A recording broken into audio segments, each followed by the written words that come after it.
Hey everyone, this week brought us back to One Bills Drive where we got some draft updates, but also some really excellent news on Damar Hamlin. Brandon Beane talked about the draft this week. We'll take a hard look at exactly where are the Bills' biggest needs. Yeah, we'll go through some of those positions and then also players that the team might be eyeing. The PlayAction podcast starts now. All right, welcome back to a new year of the Play Action podcast from the Buffalo News. Thank you all who listened to us in the past, and welcome to a new year. We are on video now as well. Mark Gaughan with Catherine Fitzgerald. We are a little over a week away from the start of the NFL draft. Brandon Beane had his pre-draft news conference yesterday, and we got to talk to a bunch of players. Really, the number one story was the return of Damar Hamlin. He has been fully cleared, and not only did we get that news, but we heard for the first time directly to us from Damar, who was in good spirits. Catherine, what do you take away from that big development? Yeah, it's a huge step for Damar to be cleared to play football. He was at the voluntary workouts the Bills are having this week, and it was a giant boost for them. And, I think emotional for us too, just to have him back in person in Buffalo for that press conference, hearing from him a bit more about his journey, and now how he's looking forward to this next step while realizing there's still, even with being medically cleared, a way to go as far as the mental aspect of the comeback and just taking that slowly when, this was a shocking event that he's still processing from the mental standpoint a little bit, understandably. Yeah, I think, and as we've talked about on this podcast last season, Damar is a guy who is mature beyond his years. I thought he was very, well spoken, made some opening statements. I thought, you could sense a little bit of emotion that he felt in kind of being back and addressing directly to the fans and through the media. I thought I was impressed, by his openness. I definitely got the sense, sort of paraphrasing him, that he wasn't making a huge deal about the physical challenge. He honestly acknowledged that the mental challenge of coming back from such a trauma is probably bigger than a physical challenge. Would you agree with that takeaway? I think a challenge for sure, but I also found it really interesting how he noted when talking to all these doctors who eventually cleared him that there was at least one who said this will probably be good for your mental health too, just to get Mm-hmm. back to something that's a bit more normal for you after, going through something traumatic like this on a public stage. And he did feel a bit of that of, there's some trepidation of just going through so much and now getting back to something normal. But you could tell that's kind of a large reason why he was like, okay, I want to go back and play because of that mental boost too, from being around his teammates, people who care about him. And those are the people too who are going to help on the mental side of things, with a really good support system right there with the team. I also liked his tone, the fact he is like full steam ahead, fully embracing his new profile that he has with his foundation. I mean, which literally went sort of literally from a little, not to diminish what it was, but it was a mom and pop operation, and now it's multi-million-dollar charitable foundation, which is a huge challenge for an NFL football player to manage, all of a sudden. And he seems, he really is embracing this opportunity for him to be influencer on a huge scale. And we've already seen that with his, promoting the expansion, great expansion of services, CPR services at football fields. Yeah, we've seen his advocacy work in a number of ways the last few months, talking to Congress about more access to AEDs and CPR education. And that work's ongoing, even while he's now looking to return to football too. So I think it is really cool to watch how that's still going to be a huge mission for him, even when he's getting back to the field. And then we heard from Micah Hyde. He's full go. to come back from his neck injury, which kept him out almost the whole season last year. Von Miller is Mr. Positive. He's super enthusiastic and always good to talk to, eloquent as ever. He seems he said he's very optimistic about returning early in the season.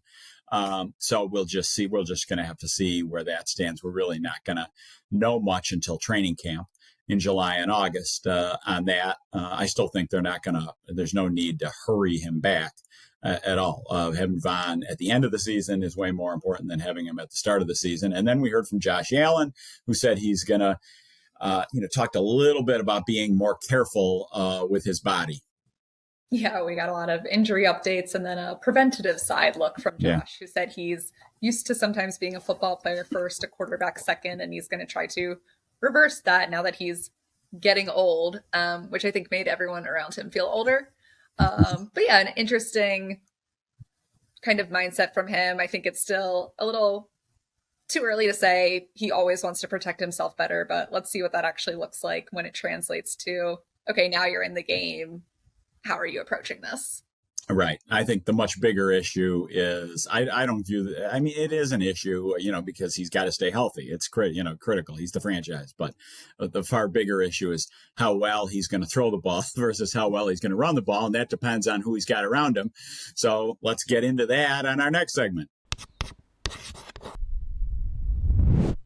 So we also heard this week a lot about some of what Brandon Beane is looking at as the draft is coming up very quickly. Obviously, he's not going to lay out everything the Bills are thinking or seeing, but Mark, what were some of your takeaways from where the Bills are at right now and how Beane is approaching it? Yeah, as you said, you can't draw too many conclusions from what any general manager says the week before the draft. I think what history has told us about Brandon is what he does in the months leading up to the draft says a lot about what he plans to do in the draft. And so Brandon's history is fill as many holes as possible so that you don't have to reach for a position in the draft. Now, what does that mean? What has he done? He has really made a lot of moves, or a decent number of moves on the offensive line. They signed a new starting guard in Connor McGovern. They have Ike Butker back as a backup. They signed David Edwards, a guy who has started a lot in the league and who has worked with Garen Cromer as a backup guard. They just added another, granted a street free agent, tackle. So they have, going in, when I covered the Senior Bowl in January, you're thinking, man, let's look at the top guards. I don't see them doing that. I also don't see them going tackle early because I think all the tackles, the first round tackles, are going to be gone way before 27. So that's one thing they've done. One thing they haven't done really is do anything at linebacker to replace Tremaine Edmonds. So that is a big target. I think what Brandon was being truthful when he said we're probably not going to trade up. If I was in Vegas, I would bet more on a trade down than a trade up. They've only got 6 picks, one in each of the first 6 rounds. They don't have much draft collateral. So I agree. I don't see a trade up from 27. It's more likely that maybe a trade down. Yeah, I thought it was interesting too how Brandon Beane didn't say the exact number of first round grades they've given out to guys, but it does seem lower this year. He said not great. Yeah. When he as the number, he said not great. Yeah, can't translate that to an exact number, but it feels it's not 27. Sure. I'll promise you that. Certainly not. But yeah, and that was also, he mentioned they will give out first round grades to quarterbacks, even though they're not necessarily going to take one, but just to help. That was interesting. What their board will look like, what other teams might do to kind of plot out exactly how might everything fall to us, and what if everything gets very weird. So to have a low amount of guys with first round grades and to still be including quarterbacks in that, yeah, not too many to pick from when it's coming to that 27th pick. But to your linebacker point, Sean McDermott as well this week was saying how there is some inexperience there as they're looking to fill in for Tremaine Edmonds, who's now with the Chicago Bears, but they are voicing confidence in their in-house options right now. Brandon Beane said kind of across all positions that he feels good heading into the draft, but that's certainly one that, haven't really done too much other than re-signing guys to bolster that position after losing a starter and a captain, a really big presence on the defense in Tremaine Edmonds. Right. And then, the other big question when you look at the depth chart is what about the weaponry on this offense for Josh Allen? Especially when you say you're trying to get ahead of Kansas City and Cincinnati, which have better weapons than the Bills, or they did in 2022. So, they signed Deontay Hardy, who is in my view, they hope to be a better Isaiah McKenzie. He caught his best season. He caught 36 passes from the slot. I am not comfortable going into the season saying he's going to be the go-to 70 catch chain moving slot receiver. I think they need another slot receiver in a big way. Another position where they could use a player. They're going to draft somebody. I'm convinced is tight end. They need a number 2 behind Dawson Knox. So that's a position to look for. Now, would they go real high at tight end? I mean, I just still think it's a 3 receiver offense. So that's going to be interesting. If it's a good tight end class, I think you can get a good tight end later in the draft. I got a couple in mind, but I think, from my perspective, slot receiver is in a perfect world they fill that in a good way in the first round, and if not in the first, definitely in the second. Okay, as we dig a little deeper into the draft, let's look a little closer about the direction they can go in the first round and the second round. Catherine, why don't you kick us off? The level of need at middle linebacker. Where do you perceive it? What do you think? Yeah, I think it's significant, whether it's just for this year, looking towards the future too. They do have confidence in their in-house options, but those guys just don't have a lot of playing time. And so I think it's, some of that projecting of what can this guy do has come from conversations with them, talking to them about their off-season stuff. Those are things Brandon Beane talked to us the other day about, but I think there's still a little bit more proving that needs to be done there. Especially if it's someone who's going to be calling your defense, that's hard to just kind of fall right into. It's a large role. Right. They did re-sign AJ Klein, and potentially he could be the bridge if they draft a rookie, maybe start and let at the start of the season and let a rookie work his way in. But I'm not that confident in what they have right now in-house. Terrell Dotson is a good backup player. Terrell Bernard, I think, is too small to play middle linebacker. I think he's a weak side linebacker, but they have Matt Milano. So, when you look at the linebackers, it's not a great linebacker class. There are some good options. Okay. So, they can get Jack Campbell of Iowa, who is a Logan Wilson clone, a Bengals middle linebacker. Will he last to the 59th pick? That's a good question. They could get Trenton Simpson from Clemson, really, really athletic middle linebacker. He in 27 might be a little high for him. Maybe they could even get him at 59, but I think that's doubtful. So, will somebody be there at 59? Drew Sanders of Arkansas. I like him a lot. He might be worth taking at 27. And he is a hybrid pass rusher linebacker, only 1 year of off the ball experience. But my perspective is they couldn't stop Joe Burrow with Tremaine Edmonds last year. Okay, so somebody's going to replace Tremaine Edmonds. Get a receiver to keep up with Burrow scoring at 27. Yeah, going with someone on offense with a weapon like that kind of bucks the trend that Brandon Beane has done in the first round for so long. He's really leaned heavily on grabbing guys for the defensive side.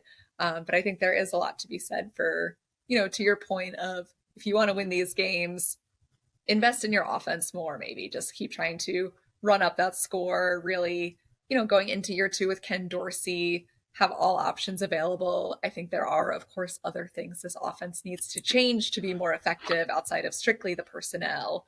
But I think there are some guys in this draft possibly who will be available who could make a really interesting impact with the Bills quickly. Yeah, I mean they need a quick separator to move the chains, and so Jordan Addison of Pitt and USC what seems to me would be a perfect fit. Now, will he be there at 27? That's going to be a hold your breath moment. Zay Flowers of Boston College, another ideal slot receiver. He would look good. Jackson Smith and Jigba of Ohio State, I think he's going to be long gone. I think he's the number one receiver. But any of those guys would be great in Buffalo, and they would fill that need over the middle. Now, the question is, what if they're all gone? And last year we saw this. There were 6 receivers taken in the first round, and then in the second round, 7 went before the run happened. 7 went before the Bills picked in the second round. Now, this draft is a little deeper. I do think there will be somebody there, but will it be a difference maker? Another slot receiver I love is Josh Downs from North Carolina. Quick separator, get open, would love him. 27's a little early. Will he be there at 59? If he's there at 59, wonderful, great. But if he's gone at 59, now you might be getting a guy who's pretty good, but not a true difference maker. Now you're, maybe getting Jaden Reed of Michigan State. I like Downs better than Reed, but who knows? Yeah, I think hitting on a receiver later is really important too. That's something that I think would be critical for them of finding a guy maybe later in the draft who can make an impact there. To your point on just when the runs happen on different positions, I think it's interesting too, looking how different the draft is this year from a quarterback perspective. Again, Bill's not looking to get a new QB. They're pretty set with Josh Allen, but since more teams will probably be taking one earlier this year, how does that domino affect who's still available for the Bills versus last year when, that really impacted just the way the board shakes out for everyone.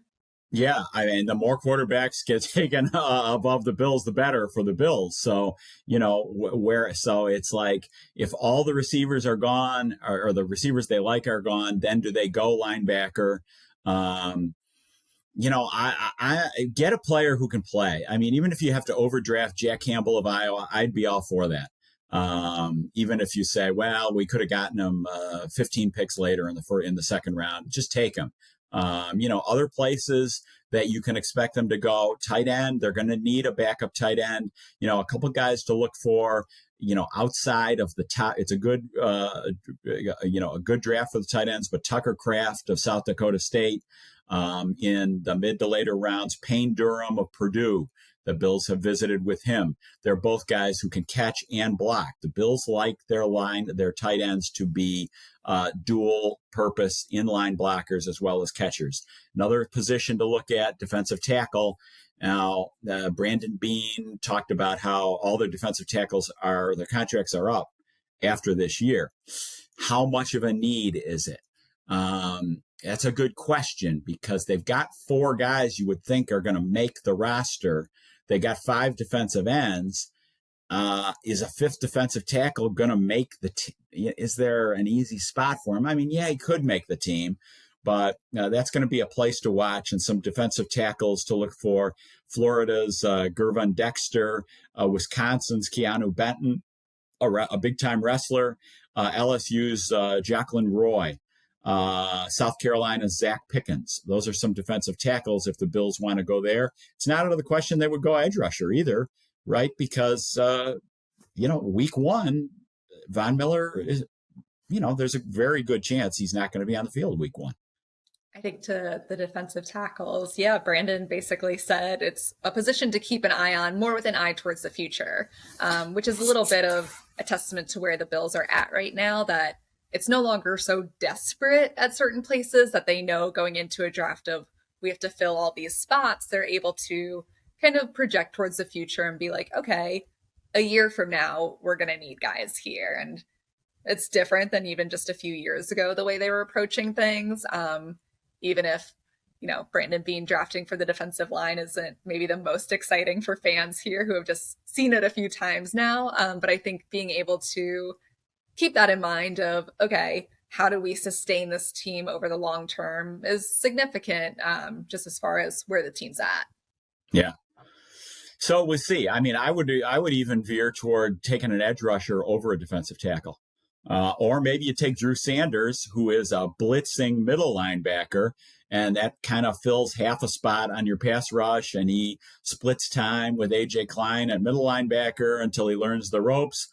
I'd be down with that, again, if they could get one of the receivers they like in the second round. So that's just going to be the receiver runs are going to be a drama for the Bills, in my view. Love a dramatic Thursday night viewing of the NFL draft. Yeah. But yeah, I think receiver is definitely something really worth addressing and hitting on someone so that they can have that guy through the draft for a bit. Yeah. All right. Well, that wraps us up for this pre-draft podcast. We'll be back again next week. Thanks to everyone for listening, and please subscribe wherever you get your podcasts. And also, please consider subscribing to the Buffalo News YouTube channel where you can watch this podcast. Thanks so much. And for all of us, we'll see you again next week.